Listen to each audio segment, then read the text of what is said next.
now bring to mind the most extraordinary encounter you've ever had with somebody that's helped you realize some meaningful thing in your life, whether it's a parent, a friend, a teacher, if you have a guru, your guru.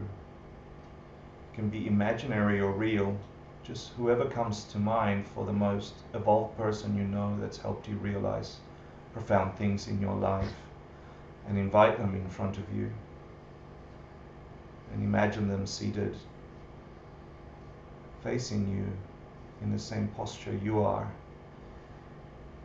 Just relaxed, open eyes for them, looking at you, smiling. Imagine them happy to be with you, and it's just you and them.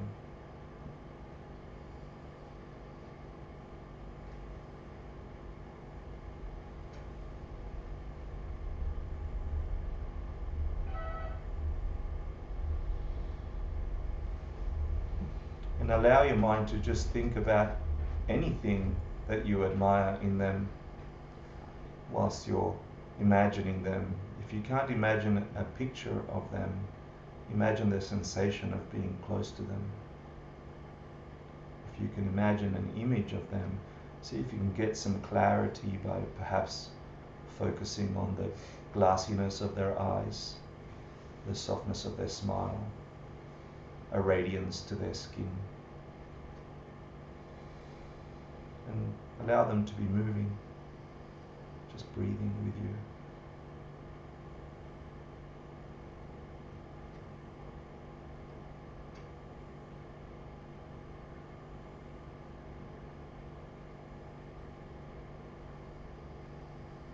And if you could give them anything at all without limitations, anything imagined or real that would make them truly happy, imagine giving them that and watching their response.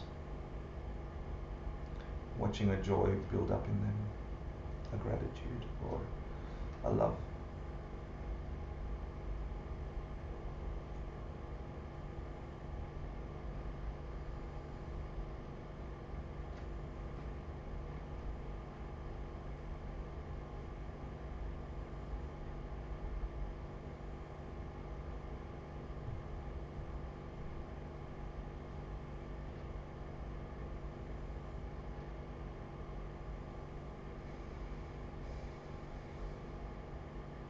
And since you have them close to you, really close to you, ask them for some help to clear away some negative habit that you've got, maybe some negative experience you've generated in your world. Maybe you were angry or jealous, or whatever you've done that blocks you from happiness. Ask them for some help.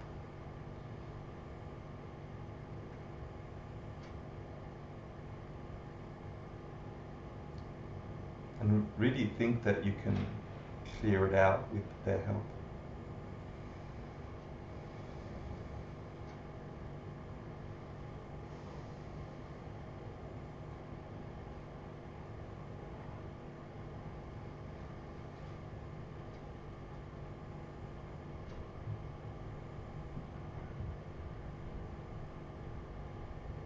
And then do the opposite. Think of your most awesome quality, the goodness that you bring to your world, the joy you bring to other people, your capacity to do well in certain areas of your life. Maybe it's just your capacity to be happy, and feel happy about that with them. Recognize the goodness that you already have and feel it growing with them in front of you.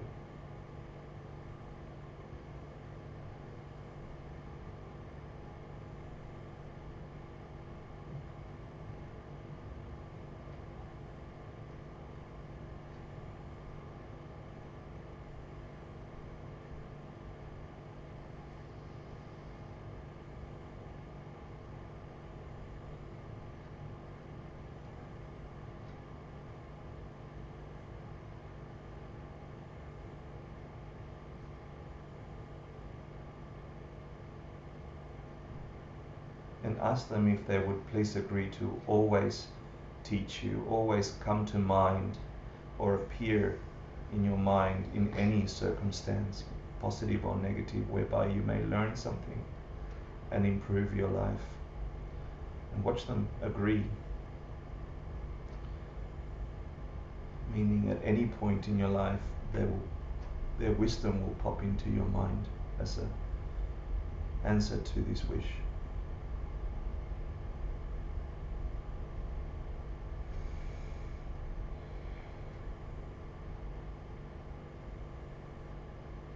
And then ask them to always stay close. And as you ask them that, imagine them begin to float up gently and shrink down until they become smaller and smaller, and they face the same direction you're facing until they rest at the crown of your head, just above the crown of your head, just before touching. See if you can imagine them there, feel their presence there. A condensed version of them available to you. Their thoughts available to you, their wisdom available to you, their kindness available to you, their protection available to you.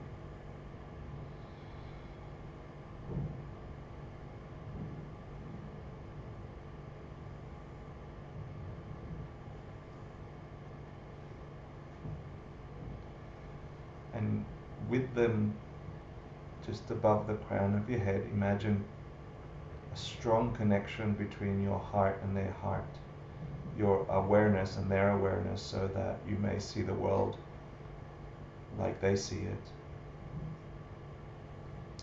As you imagine that, see if you can bring to mind one person that generates a negativity in you that you wish you could fix. And whoever that person is for you, might be an ex-partner, an angry boss, an unfaithful friend. Whoever they are to you that you still hold on some negativity, just imagine them in the distance, but see if you can ask your teacher for the correct view for seeing that person, so that you may transform your sensations about them, your emotions about them, and therefore your actions and thoughts and feelings. And just ask, you don't need to do anything else. Imagine that by asking, eventually that will transform to a goodness. It's possible.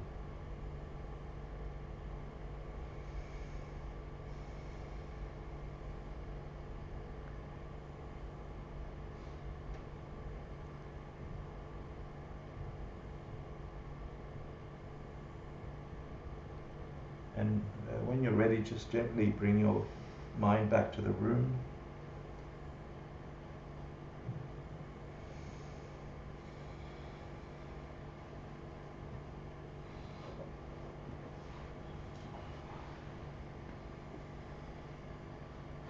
See if you can feel good about any of the part of the meditation that you did well, whether it was having some stillness or a clear feeling or a view, or just that you got through it. Find something to feel good about it.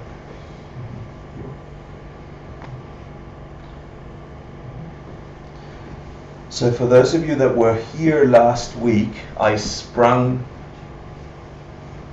2 homeworks on you. Homework for class 1, and then we did a little workshop. And homework for class 2 for you to take away and bring back. So if you have, does anybody have them here, the ones that you took away with you? Does anyone have your completed homeworks from class 1 or 2 here? No. Yay, thank you. Don't be frightened. This is a new technique called, see if you can write down what you heard. And I'm going to give you 15 minutes to do the same from last class. And if you were not here last class, put up your hand if you were here last class. Put up your hand if you were here last class. So see those people who are keeping their hands up. If you were not here last class, you go to one of them, the ones that you think are prettiest. Yeah? So everyone will come to me, right? No. No. And then you're going to just answer the quizzes that we're handing out right now. There's two sides of the quiz, and there's no right or wrong answer. It's just what you remember. And if you were in the class, you're welcome to cheat and look at your notes, but discuss the content in there and share it with each other, and I'll be checking in with you in 15 minutes. Yeah? Thank you. We're doing class 3. You're doing quiz for class 1 and 2, the green sheet. Both sides of the green sheet. Is that right? But we did this last time. You did homeworks. You didn't do quizzes. I just said. Okay. We're only doing the green sheet. Is that cool? You're only doing the green sheet, both sides. If you don't have a partner, find a partner. I'm going to watch this. I'm going to watch this every week. It's so very funny.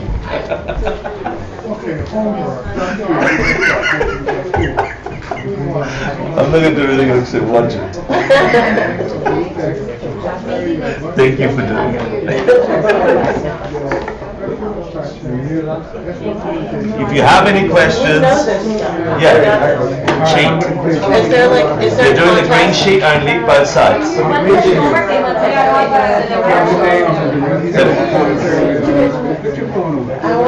No, the green sheet we got handed in today. That should say quiz on both sides.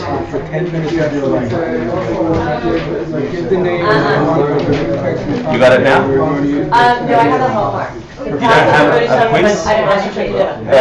Tasha's handing them out. Oh, you're out of everything? Steve can print some more, sorry. Yeah.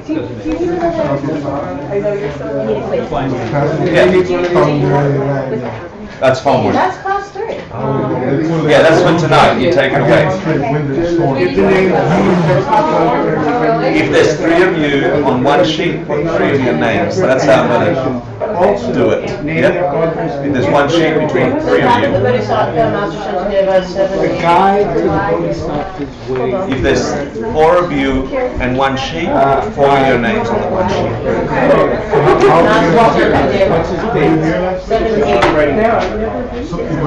Welcome. Hi. Yes.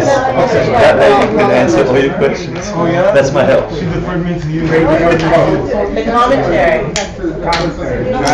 Yeah. What is the name of the commentary?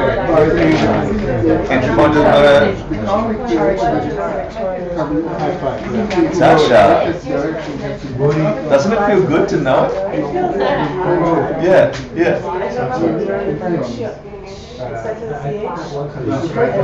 Bodhisattva Charya Avatar.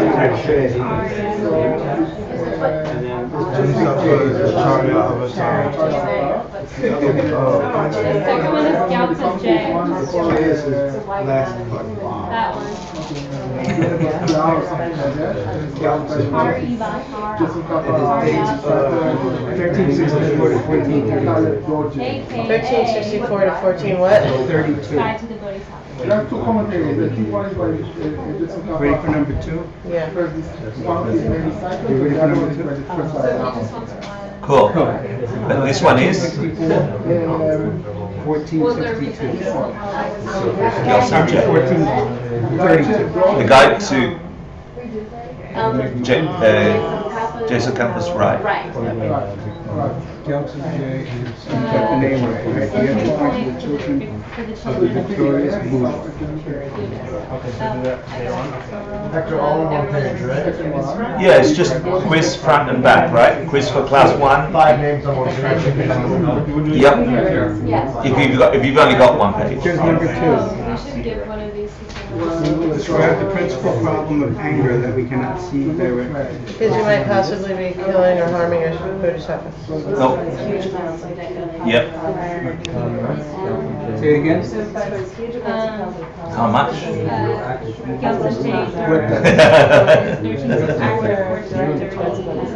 Yay. Thank you. Wow. 1364. Wait, A and B? A is We don't have an A. describe the principal problem of anger. I'm on two. I have an A and a B. Yeah, one is. Two is, I don't have an A or B. For one.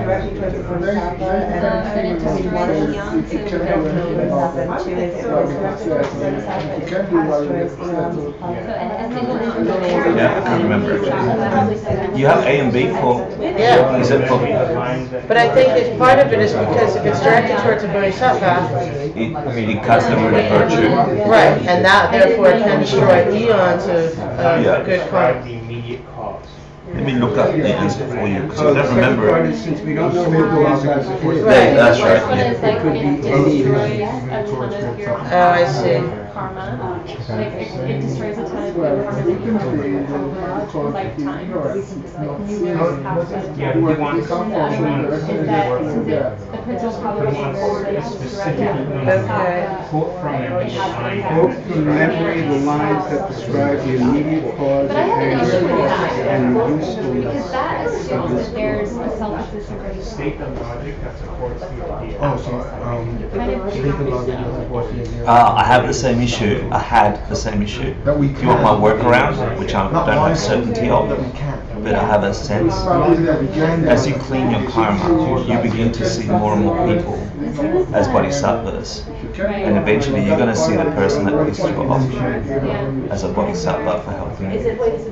You will become, they will become that for you as you. Do you see what I mean? And so then you would have a. everyone. Yeah, I was kind of thinking about it that way when I was Yeah. But that really threw me for a long time actually. I'm like, that's so consistent. Yeah, that was mine. I was still trying to not be. Fix it, fix it. If you can't fix it, don't fix it. Is simplistic. But like, I agree with Should we wake you in 10 minutes? Oh wait, and I think what you're looking for is. Menstrual cramp. no, that's the principal problem that I can see directly. This is, Oh, this is wait, restorative power. I know, I do it every month.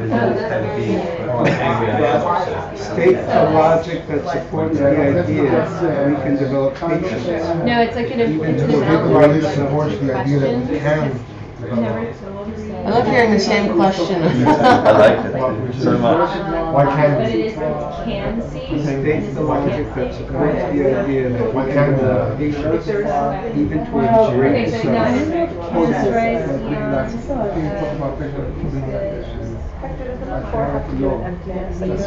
I don't remember a question number 4, which is Well, recognizing another suffering. Is it that we This is how we can develop know that it's that the mind is plastic. Yeah, it's that we can habituate ourselves to anything. And in Master Shantideva's text, I think it was the idea that a warrior that sees blood, one would cower outside of blood, and the other one would go mad. And yet they both have swords, they both have blood, they both have an arm, they're both in a fight. Why does one then feel I can do it, and the other one feel I can't do it, it hurts me?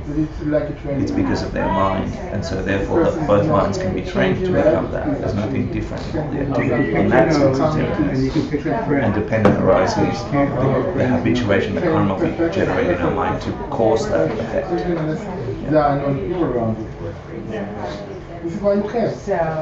Ready for the next one?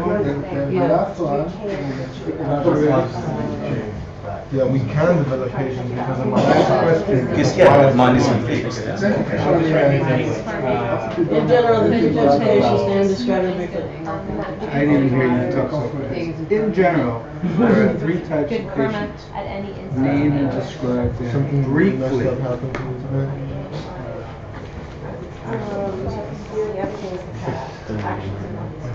Really?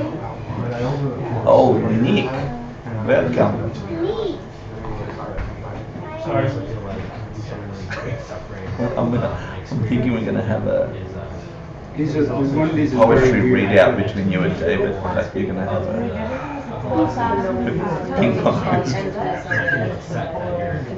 Oh, cool. Well, it's not getting angry, but when am I going to see it? Holy moly. Anyway, in general, there are three types of patients. They even describe them as weak.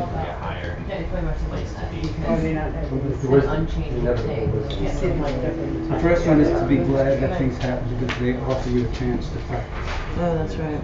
Describe the example that matches. The second one is the patient that concentrates on the Dharma, Cool. restraining anger because what you have learned. But it's yes, And the third is the one that's always tricky. Patients not to be angered by what others do to you. You were mumbling. The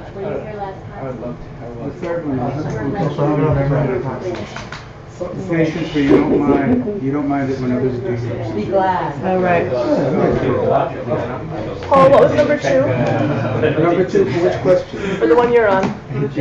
You restrain yourself because of the Dharma, what you have learned in the Dharma. Where's that? Inside, right? Yes. All right, now we got a quiz 2. Right, that's 2. The third part of that one is tricky.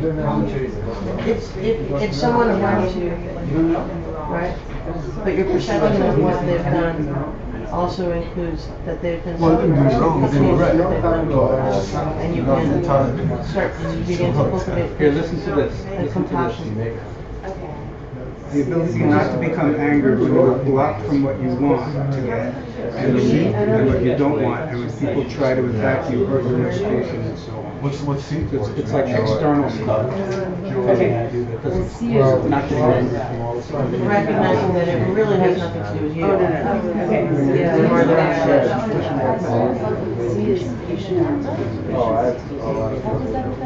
What question is that that? was the last one. When I spoke, no, it's understanding the Dharma, using the Dharma, what you've learned in the Dharma, not to get angry. This is what you've learned in classes and stuff.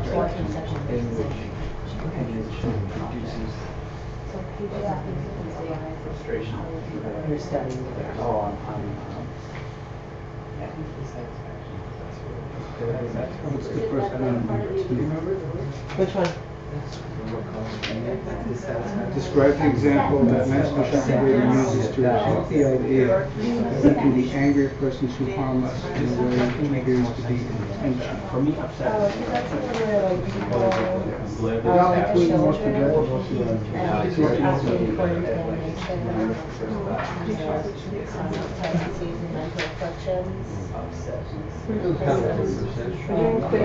this was a little kind of a... Yeah, do quiz 1 and 2. Somebody hits you with a stick, you get angry. What was it? Describe the example of Master Shankara. Similarly, an angry person angry at their mental afflictions. Which appears to be intentional. Mad at anger, mad at you. No, not at suffering. In a way that appears to be different. Remember that person, sorry. I can look up. Is it quiz 2?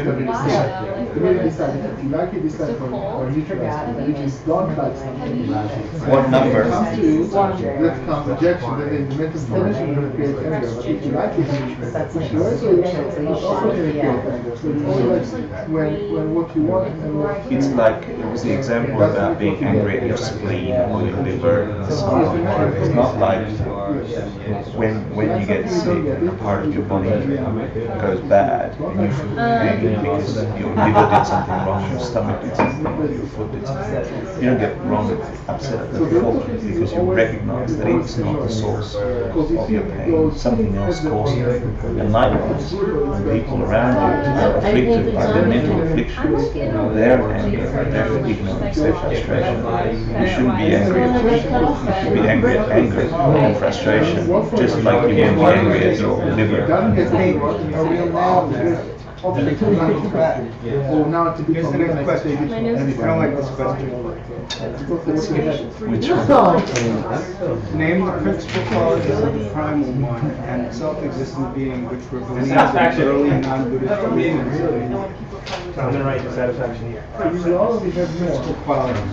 No, there's another they were side. We're talking unchanging. about the Atman. Yeah, Atman and the Dhamma. I'm not part of your group. I just like watching your group. I get sucked into your group. Come over here. I'm sitting over here doing my group.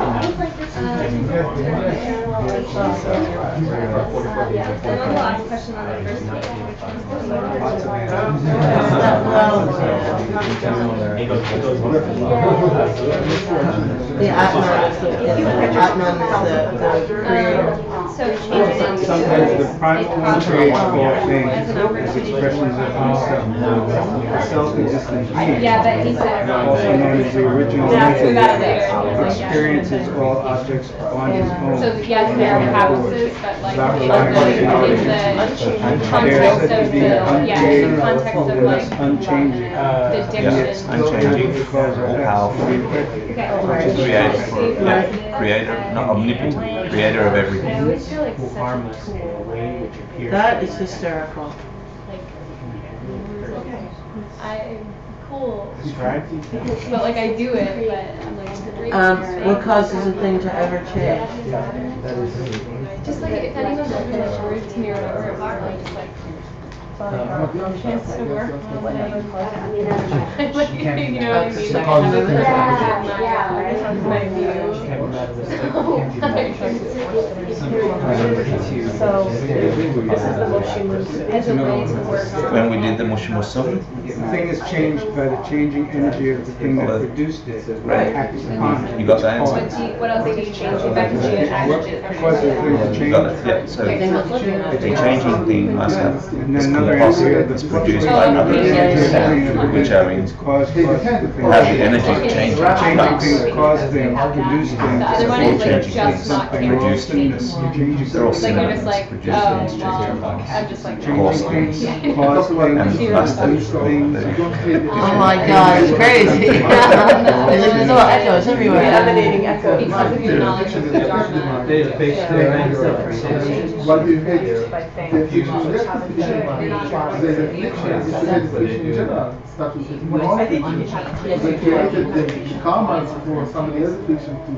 The thing that is looking at the thing is looking at the thing, and the thing that's doing the looking is always changing. The thing that is looking at it is always changing as well. A changing thing is produced by a changing thing. And then turns. Could an uncreated There's thing nothing ever produce something else, and why? There's nothing that's fixed.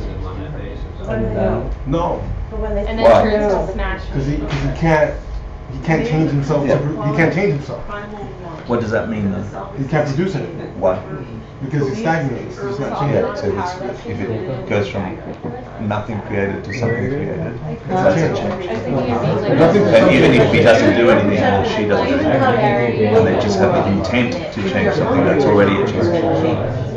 If they think, I think I'll make something, that thought is a change from a previous moment where they didn't think they'd create anything. Yeah. So even the intention of the thought, that's a change. So awareness is dependent on the thing that's aware. Are you getting the answer from the Buddha? That's why there is no such I thing know as from my cousin Leela, we finally decided to actually. No, there is something as pure awareness. This is saying that there is no out there separate thing to awareness. Wait, That's so creating why don't awareness. you get this? We That's have what to figure it out. it's defeating the Atman in that sense. And things that was evading in that. Prime, sorry, primal one. What else do you know about it, like what changed? So he talks about how mind is, like that everything that we do and then I just have it. I So thought if we that can habituate ourselves to doing small disappointments, like being a little bit too full or wanting more or not being able to eat right away, we can slowly train ourselves Question mark and come back.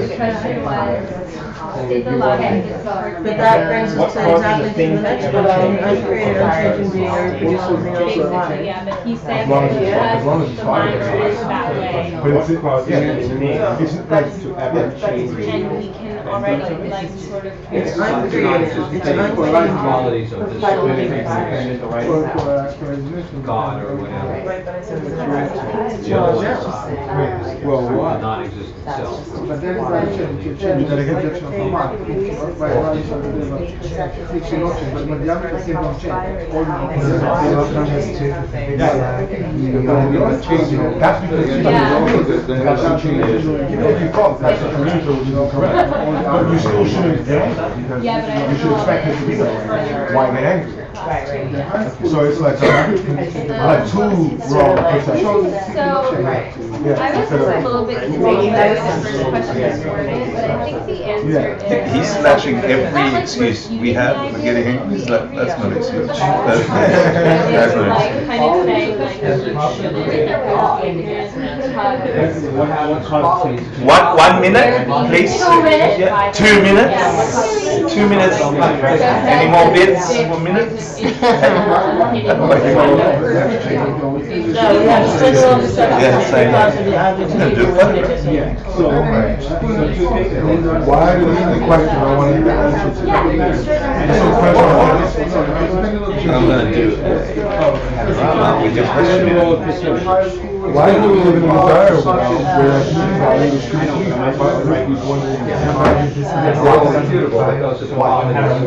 What was the question? I was looking at my phone. why do we live in a desire world?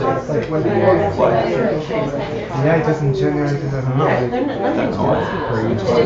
Someone made it. Now we're choosing to believe that they are, but in fact. A self-unchanging God. Oh, do we have a regular? Oh, that's good. Yes. Microwave? Yeah. I'm gonna get in the microwave and see what happens if I'm not changing this.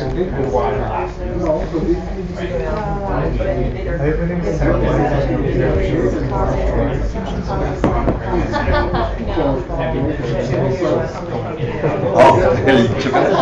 Like putting How are you? You still have your shirt. I noticed when I got home, I was like, oh, my big shirt. Thank you. Yeah, it's pretty much me. But actually, so we haven't given Yeah, I don't have a computer today, so David's You want to just check with him that he's got stuff. Always something changing. No, he'll have to look it up on the phone. I'll give him time. Already changed. Changing the first. Half a minute. Because it's conscious of the right like when fish change colors. Do you get an answer? We haven't given answers that we can be satisfied. How about you give me the most obvious answer? Because we have Right, so what causes desire that will keep us adopting? What kind of perception? What kind of wrong perception? Right, and so now simplify that. That's the ninth Buddhist answer, right? Simplify the go. You can only have something produced by the causes of that being produced. So the mental afflictions that come out of ignorance, the specific ones that produce a desire of, that's what we have, right? So because we have the necessary mental afflictions to force this kind of reality, that's why we're in this society.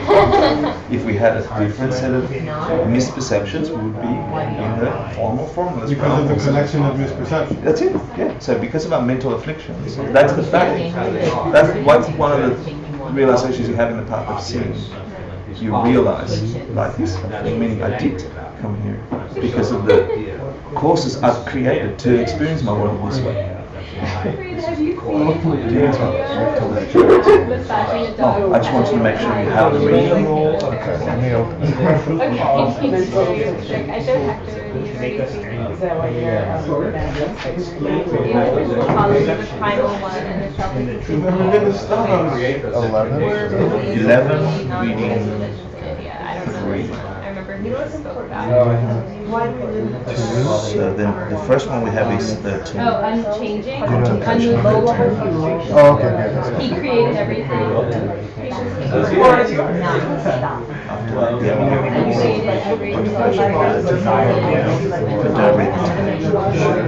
I mean, if you need to.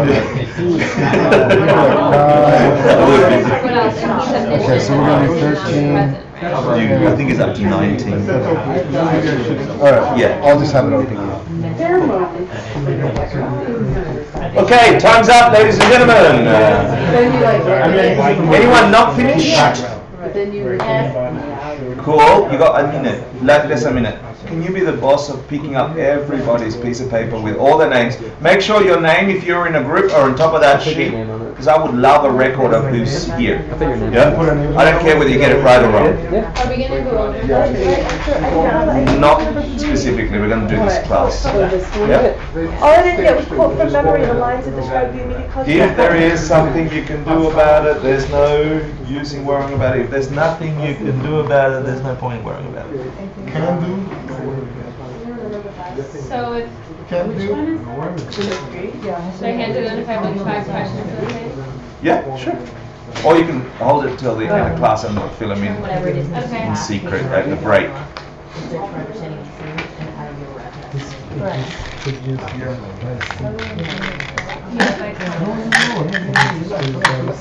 We'll talk about people.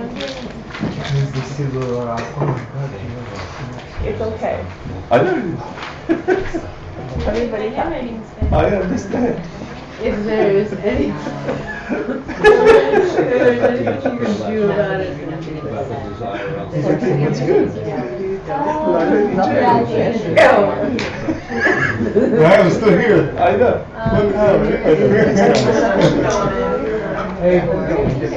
Sorry, Pasha. Sorry. Okay, you can hand them in at the break if you need to. Yeah. Let's start class. Yeah. What did that do to your mind? Oh, I thought you were trying to. Welcome. No, my brain. Westwood.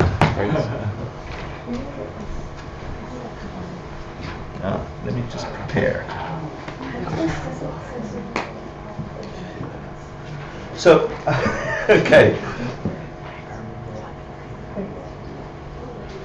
If you didn't finish, you can give them in at the break. It's fine. But I really like the process, even if it takes us an hour, which it did.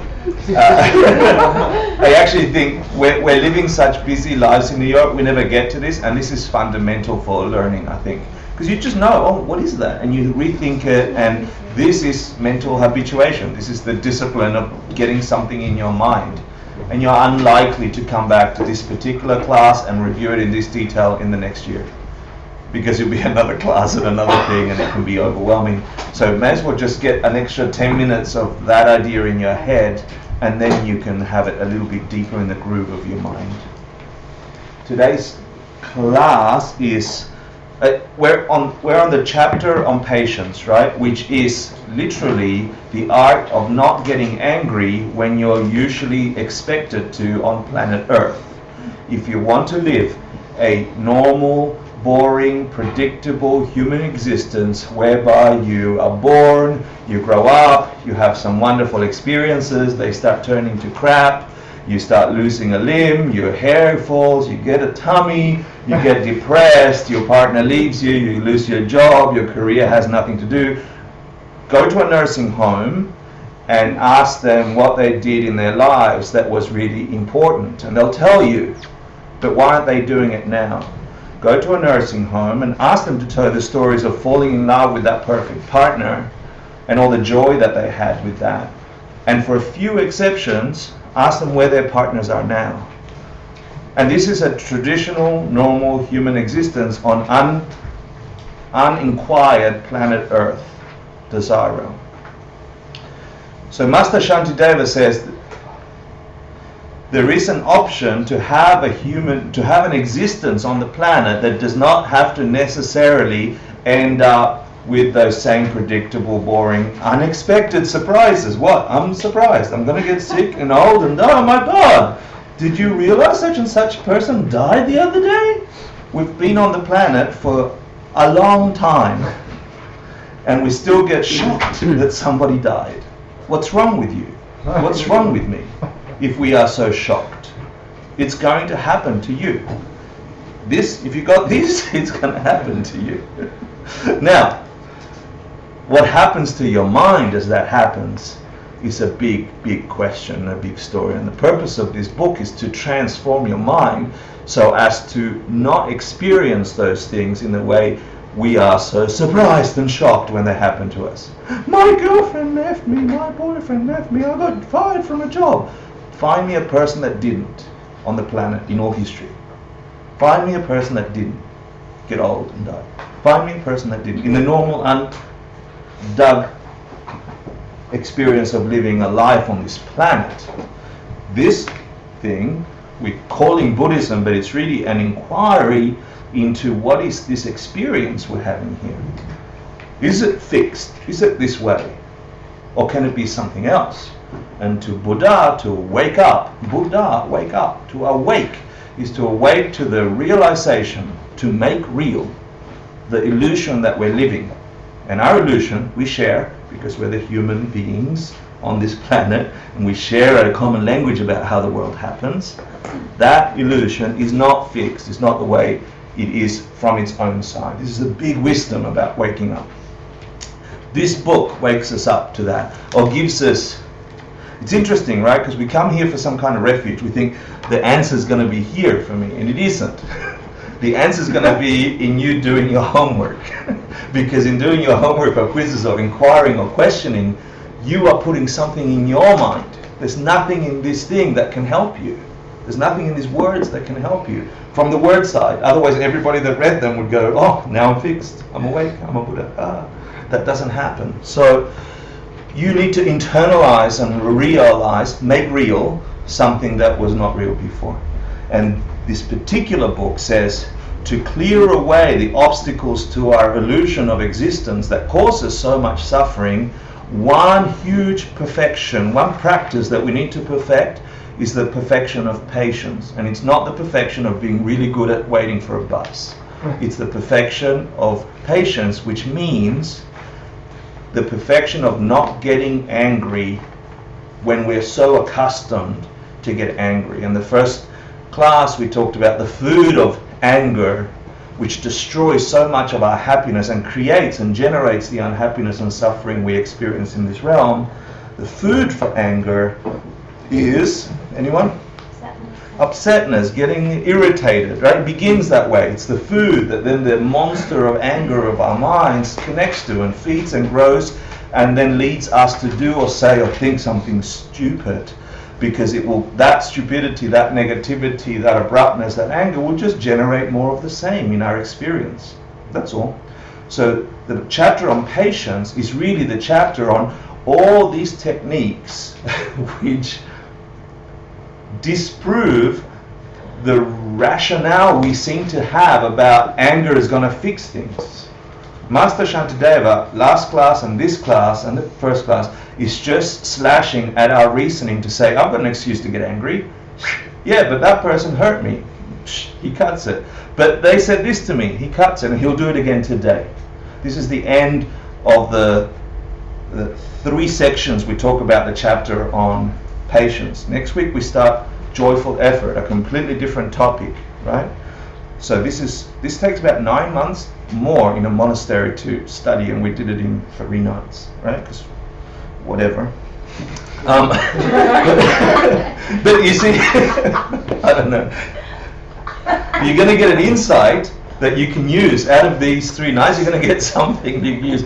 That's why it's so condensed and packed, and that's why it's precious to watch us chew this information and try and apply. If you've applied one of these things in the last 2 weeks, 3 weeks, 4 weeks, you are light years beyond a normal unexamined life on the planet. If you've remembered Master Shantideva's essence that says, if there's something I can do about it, why get angry? Why get upset? It won't help me. And if there isn't anything I can do about it, what's the point of having upsetness in me? Upsetness will do nothing for you. If you've remembered just that, or just the concept, you're already light years ahead in an evolution to wake up. And if I asked each of you, when will you die? You can't tell me. You can't tell me. You don't know it's tomorrow. You don't know it's a year from now. I don't know for me either. So then the precious little precious time of life we have, then what do we do with that? If it's possible to break out of the orbit of suffering that is this realm. And that's the preciousness about the stuff we're sharing here. Okay. The essence of last class, I think, which was one of the most important parts of this chapter, it was hard to discuss, but it was to address the idea that there is something outside of you that in ancient times they called Atman, or they called Dak. They talked about this being the creator of everything, and it sounded very much like our Western beliefs. The creator of everything, who had these characteristics of being unchanging, creator of everything, permanent, and had all these qualities, right? And Master Shantideva just slashed that as the answer to, where did all these things that piss me off come from?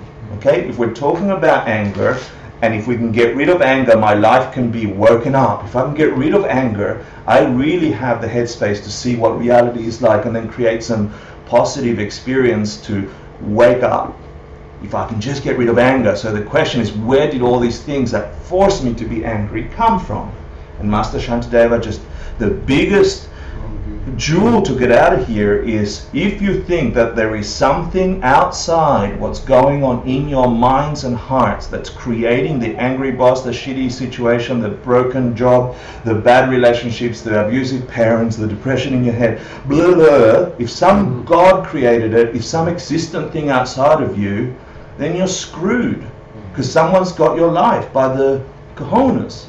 Master Shantideva says it's stupid to think that, because the belief of thinking there's somebody out there creating your reality, may as well shoot yourself, may as well just forget it, right? The fact that you can wake up, the fact that there's capacity to wake up on this planet proves that there is another way out. And Master Shantideva sort of disproves the idea of a self-existent thing. And we in the West have it, even if you don't believe in a God that's out there that created the world in 7 days, or whatever notion of that you have, it's not to disprove a religious practice of belief, it's to disprove the idea that the angry boss, that the shitty situations that you use as an excuse to get angry are not part of you. It's to disprove that. If you can hack that, if you can say, hold on, is there such a thing as the creator of everything that nobody created, right? They were there before they were there to create themselves, because they are part of everything. They're one of everything. So they must have been there to think to themselves, to create themselves so they can create everything, which doesn't make sense, right? And we don't even think about it. We don't ask it in school. And if we do, they think you're a heretic, and so you're ashamed and you don't ask the question. And then if you add the Western component to say, well, isn't he all compassionate? Isn't he all loving? If he's all loving and all powerful and creator of everything, we got rid of the creator of everything.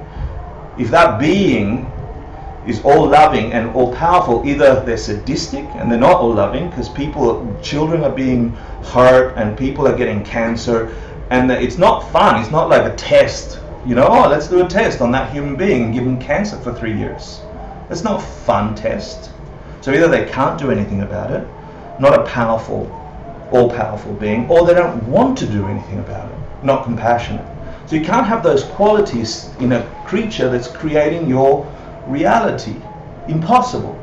And if you can get rid of that blocker to say there is something outside of me generating my life, then you have this amazing freedom and this deep responsibility to fix your life. Then it's possible to fix. So to summarize, we either think it's all random. Your world and our world is just all random things. I meet a shitty boss because he was just a shitty boss, and that's just my bad luck. Nothing caused it. Nothing. It just popped in, right? Just like flowers can pop in the sky, or rabbits can have horns, right? There's no rhyme and reason. Things just pop into existence. One way of thinking. Or you have the old god of the one that Master Shantideva was trying to refute, which is unchanging, creator of everything, meaning he had to have changed to create something. So in order to say, I'm not changing, I'm always here, permanent change, unchanging. Wait, why is he unchanging? Why? That was just the belief at the time. Oh, okay. Yeah. And that's what he was refuting in his text. And so, even if the God was changing being, it would not make sense that someone creates all that stuff. no, exactly. So you have to go through this reason, but here's the big question. Or you can still go to the Big Bang Theory, and when I was growing up, the Big Bang Theory had no pre-Big Bang. Now it's got a Big Bang before the Big Bang. But at some point, no, seriously, I was growing up and everyone was like, Big Bang, there was nothing. And then the first particle appeared, and out of that, everything. And it's still getting bigger. Nothing caused something, and nothing caused something, mistake. And then we're okay to go on from there, rather than looking at, well, if something is changing and produced, it must have been produced by something before that. And if that was produced by something, there is infinity. There's no time. And that's true of your mind in this philosophy. So anyway, I don't want to harp on. I just want to say the essence of last class was to refute any idea that allowed you to get angry at the things we get angry at because you're not responsible. Yeah? Because if that's true, then implied in that is that you're just dead fish downstream. You can't do anything about your unhappiness and suffering. You can't fix it. You can't change it. What about getting angry at yourself for having bad karma? If This you is like thi- kind of what Yeah, you yeah, yeah. said last class. Yeah. Let me go through today's class, because like I said, it's funny listening to the class from 1997 when we first heard this in America or in the West to this detail, and that in a sense I was very good at yelling out in the middle of class for Geshe Michael and being it didn't sound rude. I thought I was being rude, but I'm listening to myself and I didn't sound rude. I sounded very polite, but it's so interesting to remember my intent. And my intent was like, you're stupid and I think I can beat you. And it was so proud and it was so, but I still needed the information. So I asked a question that was similar to that to try and challenge something he had said, and it was a really beautiful learning that helped me a lot when he answered. So it was to do with that. I'll get to it in the middle, yeah, which is about now I feel bad about my karma, and then the whole question about karma and choice and the rest. Yeah. So the essence of last class was really, was it a big accident? Did somebody create the angry yelling thing that made you angry? What excuse do you have for habituating anger? And if anger creates all the suffering in your world, it destroys any goodness in your world, which is what we're saying here, then it's something we have to address and we have to remove. Yeah? And so today's class is how to react to harm when harm starts coming at us, because that's a good excuse to get angry, right? Someone harms me, I can get angry. So let's try that one. And the way we've been doing that one, I think the first one I'm going to call sticks and stones. What harm can words really do to us is the contemplation. We'll do a few contemplations. I'm going to invite you to close your eyes. I'm going to invite you just to think about these words written in the year 700, 1300 years ago. It's okay to hear the people downstairs yelling. It's the desire realm. It's the so just get in a nice zone. And David, are you ready? Where's David? Yes, sir. Yeah, yes. So, okay, and this is what harm can words do to us? Go really loud, David. Yes, sir. You ready? Yes. The mind is not a thing with a body, so it couldn't be overcome by anyone at any point at all. It's due to the fact we grasp to it. That all these many pains can do harm to the body. When someone criticizes me or says some harsh things to me, their words with their unpleasant sound can do no physical harm to me. Why is it then, my mind, that you feel such fury? So just think about that for a second, as if you've realized for the first time that your body is not your mind. That you are not your mind.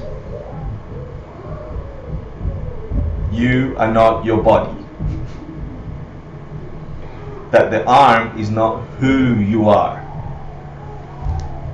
What he's saying here is that words can come at you, and you may have a response to those decibels, but anger doesn't have to come from the words. The words don't produce the anger in you. And we know that because sounds that come at you can be interpreted in so many different ways. This is why it's sticks and stones. Sometimes people can say the harshest things to you and you can interpret it as, that was a funny joke, or they don't understand me. And sometimes you can get angry. But the words themselves can't produce any physical thing from their own side. There is nothing in words, in the sounds, that must necessarily produce A, anger, and B, if the mind and the body are separate things, perception and sensation, like you may have a sensation that you perceive, but the mind itself is not the same stuff as the body. You can cut the arm and you can watch the blood come out of the cut of the arm. And sometimes the mind might say, that's a terrible thing. And then you can react with desperation or anger or even joy. If you'd been bitten by a snake and someone's cutting the poison out, you are glad to see the blood come out. You are glad to see the poison taken out. It's the same cut on the same body. So there is nothing in the mind, in the words, that could ever produce this. So that's what he means by the mind has no body, meaning it doesn't have the shape that the physical shape of our bodies has. Mind is free of this shape. Yeah? And in essence, he's saying, well, you decide. If you choose to identify, he says, what is it? Grasp. You can do no physical harm to me. What does it say when we? Yeah, it's due to the fact that we grasp to it, the fact that we identify, we think we are the body, that we then get protective of it and then get afflicted by it and then try and get angry or happy or whatever happens to us. It's the fact that we identify ourselves with this form, the meat, which is forever changing. We think this is my meat, right? And so therefore I have sensations about this meat, but the sensations don't come from the words that came at you, right? And so you decide when sensations come, you can decide. And that's where I ask Geshe Michael the question, hold on a minute, you just taught me karma, right? So how can I decide if everything is caused by my karma? How can I, I got you. You told me last few classes that everything came from my karma. Everything that I'm experiencing, if the mind doesn't have to be forced to feel a certain way when things occur to it, the fact that I'm feeling the way I'm feeling was produced by mental habituation, karma, right? So how come sometimes I feel upset? How come sometimes I feel angry? You told me karma, and now you're telling me decide. How can I decide if I've already planted the karma? I was so clever, right? And I did it just to go, I've just proved you wrong, all you Tibetans and Lord Buddha. And this is where he sort of blew me out of proportion. And I'd like to share it with you because it was fundamental for me understanding something deeper later on. And the fact that we can have the perception that we have choice in the moment is also a karma. The fact that you can experience yourself having a tiny degree of movement within a situation, and some people have more movement within a situation to react in certain degree, and some people have a very limited, narrow movement within a situation. Right? The fact that that happens is also a karma. It is a perception that you're having that you have control over your decision making. Some people do not have decision making in certain situations. We have a habituated automatic flight or fight response to whatever degree and the rest. And this is where you've heard this in Tibetan teachings, in Buddhist teachings, that the rarity of a human existence is infinitesimal. Infinitesimal? Infinitesimally? No. Infinitesimal. Yeah. Very tiny. For the uneducated Australians, very tiny amount. Infinitesimal. Is it? I think it's got another tit in it. No tit. Okay. Okay. The fact that we have a human existence, meaning the capacity to cognize, to discuss, to interpret, to act upon, to have that variable of reaction, is rare beyond understanding. Because if in fact it is karma, then we have karma to experience choice. And then if you grab all sentient life just on this planet alone and say, how many of the sentient beings on this planet actually have that capacity to move within that broad range that we say, I don't like my job, I'll look for another job, I'm hungry, I'm going to feed myself, I'm scared, I'll hide in a house, I don't understand, I'll read something. Those are karmas. Those are choices. We are bouncing within a little narrow existence, which is narrow but is massive compared to all other existence, which means you're either in a perpetual downward spiral because all the karmas that you're doing are affected by the karmas that you're doing and other habits that you are habituating to habituate, right? Or you are doing the opposite. You are habituating the habits that you are habituating because you have been habituating those habits, right? And you're driven by this thing with this narrow range of making choices along the way. And there comes, so number one, precious, unlikely to happen again human life. When the Tibetans say that, I got to understand what they meant here. You are bound by the laws of your habituation. You are bound by the laws of what you can, let's say in this class, not everybody responded to those words that Holy Geshe Michael was giving on that date. Like, I was fortunate enough, for me, right? I'm sure other people did it much better, but not everybody got what I got. For me, it was like a wake the F up, Hector, because it's now or never. And then the second gem came, which was, it necessitates that if you do have the karma to perceive a possible virtue to do, a possible goodness, a possible breaking out of ignorance, a possible kindness to do, even the most stupid kindness, which is help an ant not get stepped or whatever, you are then habituating the beginning of an upward spiral. And the more you do that, the more the upward spiral occurs. And there is the rarity and the possibility, the real possibility of transforming your forced perceptions, your karmas, into a paradisical experience versus a normal, boring, human, end at some point experience, and then mind continues in whatever form you've been habituating. Do you see how magnificently beautiful and scarily narrow that is? And that gave me fuel to do something. And in other people, I must imagine, must have been paralyzing. Some people didn't come back to class. Many people didn't come back to class. There's a karma in being able to hear a wisdom. There's nothing in the words they're saying that will force you to have a realization.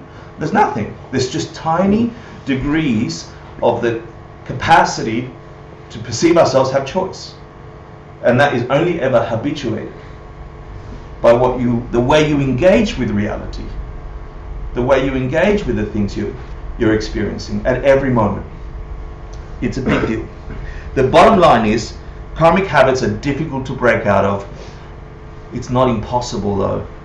And once you get the habit of a positive experience, you generate that habit. So whenever you get a chance at looking for the positive in my depression, my broken marriage, my nice relationship, my shitty job, in whatever circumstance, look for the positive. You're beginning the habituation to the opposite. Let's go for the next contemplation. Mr. David, contemplation number 14. What to do if someone tries to hurt the teachings? Oh my God, this is another amazing thing. What to do if someone tries to destroy Buddhism? Yeah, that's correct. Which, I mean, it's so beautiful. Go. It's completely wrong for me to feel anger, even at those who speak against or try to destroy sacred images, shrines, or else the holy Dharma, since the Buddhas and such cannot be hurt. And even too, when harm is done to lamas or relatives or the like, and those who are our friends, turn back your anger by seeing the fact that, as the way before, it all comes from causes. Thanks. Oh. How magnificent, right? So first of all, he tells us, sticks and stones. There's no amount of words that can come at you that could ever give you an excuse to be angry. You can sort something out, you can reinterpret it, but there's no reason to get angry. Anger won't do anything. There's nothing in the words. Now he's saying, which is, I grew up in Argentina where religion was like a religion. So, no, but I mean, you were culturally shunned if you didn't turn up to Sunday anything, Even if you went there and you were gambling, so long as you were in church, you're a good person. So,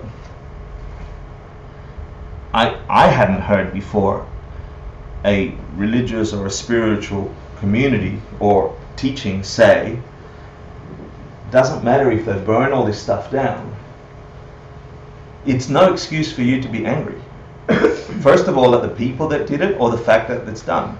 And he gives two reasons. He says, first of all, at the Buddhas and the rest, right, at all the shrines and the tankas and the paintings and the books and the rest.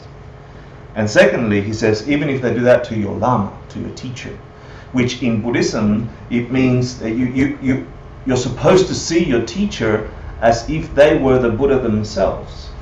So once you have a guru-student relationship, you understand that the only way you're going to get out of suffering is to try and perceive that being as if they were the real Buddha. And in old Tibet, that's all you saw your teacher as, the real Buddha, the only Buddha you had to connect to all the other Buddhas. So what happens if someone's trying to hurt them? And Master Shantideva goes, there's no excuse to get angry there either. To get angry means you're not understanding what I said before. He says that everything comes from causes. So first of all, he says, what about the shrines and the books and the tankas and the rest? This iconography, all the material stuff that we build around a belief system.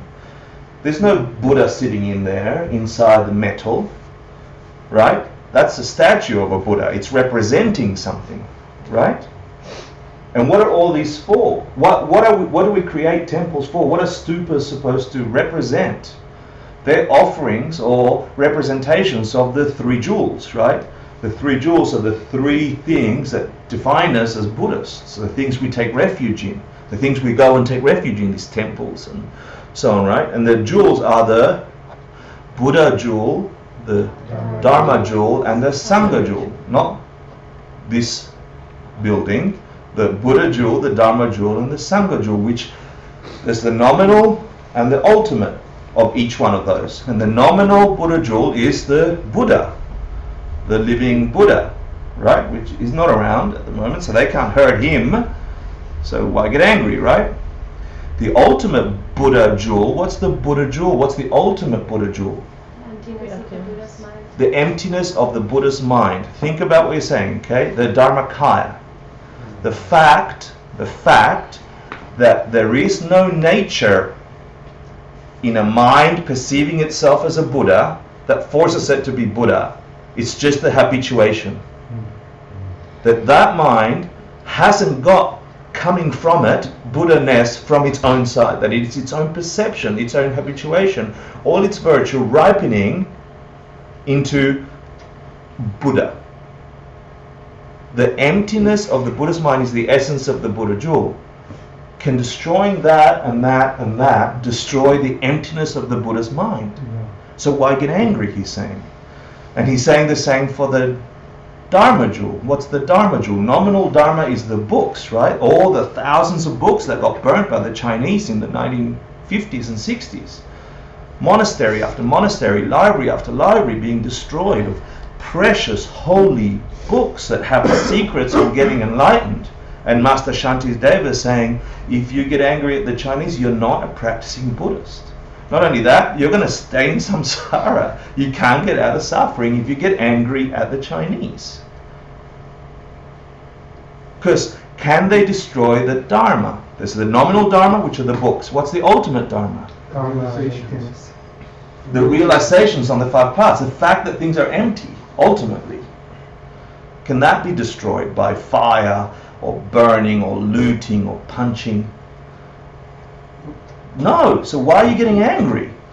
Like, anger is just going to create anger. It's just going to obstruct your happiness. And then what's the Sangha jewel? The Sangha jewel is the community of people, right? Usually dressed in monks and nuns' robes. And we should treat them that way. Maybe because they deserve it, maybe they don't deserve it, but it's good for you to habituate yourself in thinking that way, because that's what's going to pop up as a result for you. Virtue, whatever you're projecting onto these people. That's the nominal Sangha. And there was plenty of those that were destroyed in the revolution. But what's the ultimate Sangha jewel? Those who are Aryas, beings that have actually had the realization that all nature has no nature of its own. That everything in existence is free of being fixed in the way that we perceive it to be. In fact, the way we're perceiving it to be, that narrow view is produced by karma and habituation. The Sangha, the real Sangha, are all those beings who are free from that misperception because they have seen directly the ultimate reality that's around us all the time. Can anybody burning anyone remove that realization from a mind stream? You can't undo that. So that Master Shantideva is saying, that's not an excuse for anger either. There is no excuse for getting angry. And I've never heard a belief system or a religion saying, you know, we are not the objects. Yes, we use the objects. Now, he never said, don't try and prevent harm coming from them, right? He said, don't get angry. He didn't say, oh, don't do anything and let everyone burn everything. He didn't say that either, right? And here comes practice. Here comes wisdom. Your capacity to apply wisdom. Of course you should try and prevent people from hurting holy images or precious books, that whole thing, or burning other people. Right? But should you be angry at them as you're doing it? Why would you stop them? To ease their own suffering. Mostly to prevent them from creating the causes to seeing their lives result in the same way that they're treating their world. And if they're destroying their world, they're bound for deep suffering. Plus, it's a good Bodhisattva vow. Yeah? And then he says, okay, what about your Lama? If that's true for all the buildings and scripture and monks and nuns, and you've got no reason to get angry, because anger is just going to cause more of that in your mind. What about your holy teacher, who you either see in two ways, right? You either see as a Buddha, that being that you're relating to as the holy teacher. If you have a practice, a guru devotion practice, you must perceive them as a Buddha. Yeah? If you do they need your anger as they're being perceived, mistreated? Can they be hurt if they're a Buddha? No. Right? So a Buddha means I've stopped suffering. Right? So you might see them as suffering, but if they are a Buddha, can they be hurt and cut and punched, and can it cause trouble for them, whatever interaction they're having in the world, if they're a Buddha? No. Impossible if they're a Buddha, which is the way we should think about them, right? Now, in the odd case that we can't perceive them as a Buddha, It's so difficult. You see them as a normal schmo, right? Trying to practice, just another human being, right? And then he says, like I said before, where did their suffering come from for them? Their own karma. Their own karma. Can you stop their own karma? No. So what are you going to get angry for? Is there something you can do about it? Try it. If there isn't, why get angry? So he's coming back to, there is zero excuse to allow your mind to be destroyed with this poison that is getting angry. And if you don't know when you're going to die, which means you're going to have a very limited time on the planet, and within that time you only have this narrow bandwidth of existence where you have tiny choices, why not fill that tiny existence with anything but virtue? Right? Why not do it with virtue? Looking for the positive, for the goodness. Act. But getting angry is going to create more of the same. Mm-hmm. Is it better to, in such instances where you're witnessing someone being hurt, to think to yourself, they created the causes to experience that, or to say, I've created the causes to witness violence being done to someone, and kind of bring it back to changing your own mind? It's difficult question, right? Because every situation is different. One of my stories is I've walked past a person with a gun to their head, and I've got this idea in my head that if I can do something about it, do something about it. If you can't do anything about it, keep walking, right? And I'm not omniscient. I could not tell if interacting with that person was going to make him shoot the person, like just jolting him. I had no idea on the result of my thing, but I knew that my motivation and that's my experience. It's part of my karma. Their experience is part of their karma. Absolutely. Yeah, they're both true. So I have to act on my experience to the best of my capacity. If I had some 80%, 90% certainty that I could do something to stop that by moving the guy, talking to the guy, I would have done it. If I thought that I was putting the person at risk by saying, hey, what are you doing? Which I thought I was, I better not say anything. And it's every situation is different. Sometimes you intervene and it turns upside down. Now, when that happens, did that happen because you did something at that moment? No. So what did you plant in your mind? Just the intent to do something good, right? And that will have its result. That reaction that you see at the very moment, you can't tell me that it was from what you did, even though it seems that way 80-90% of the time. That's a difficult thing. That's the practice. And you get a palpable experience each time you find yourself in those difficult situations, and you expand your bandwidth a little bit. With that, let me go to the next reading. I'll do a little bit of talking and then we can have a quick break. Yeah? Number 15, on not being able to bear the happiness of others. Okay, remember the meditation at the beginning? You had a nice experience with a teacher, and then I asked you to invite the person you hated. Do you remember that? Yeah. Did everybody have a person? Or they didn't like? Say hate. I know, I was kind. Yeah. Yes. Yeah, you did, right? They popped up quickly, right? Yeah. Okay. So this is for them. Let's see if we can stop being angry at them. David, close your eyes and go back 1300 years to a monastery called Nalanda, where Master Shantideva spoke these words. Suppose that any person derives some kind of joy from praising the qualities of another. Why, my mind, then don't you sing the praises of this person yourself and find the very same joy?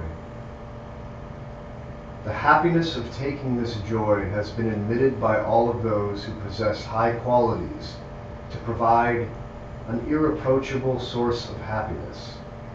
It's also best for gathering others. If instead you say to yourself, but now he'll be as happy, and hope against this happiness, then you should deny any wages earned and all the like. You'll come to fail in both the seen and unseen. When someone praises my own good qualities, it's my hope that this other person finds some happiness too. but I have no hope that I myself should ever find the happiness that comes from praising others. By my hope that every living being should come to experience happiness, I've developed the wish for enlightenment. Why on earth does it make you angry when one of these living beings finds some happiness by himself?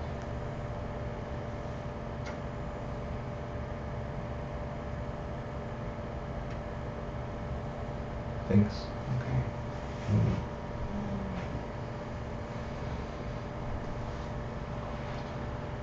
So he's now going a little deeper, right? Like the thing that gets us a little bit annoyed. So you're at work and you have that favorite person that you hate or dislike or aggravates you or is annoying, or your friend or whatever, whoever they are. And someone comes to you, right, and they say, "Hey, isn't she fantastic?" Or aren't they great? They just did this. They're the kindest person I know. And you're sitting there going, you don't know them like I know them. They're revolting. They're horrible. Like, you're waiting for everybody in the world to share your... we can't even spend a second being happy that that person that came to you saying, I just had a really good experience with the person you dislike. You can't find a second to be happy for them. You want to instantly color their happiness with your unhappiness. And we do this all the time. We're locked in this. It's disgusting when you look at it this way. Master Shantideva is magnificent at highlighting this for us. We want happiness for ourselves. We would like everybody to say, oh, Hector, you're so good, right? But then anybody that I have objection to, let's say I have good reason to have objection to that person doing something negative or whatever. But then somebody comes to me and says, hey, they did this awesome thing. Oh, I really like them. I can't wait to be friends with them. And then the first thing that comes up in my mind is some negativity going, you're wrong, or you'll discover, like I did, that they'll hurt you. Or I don't want you to be happy.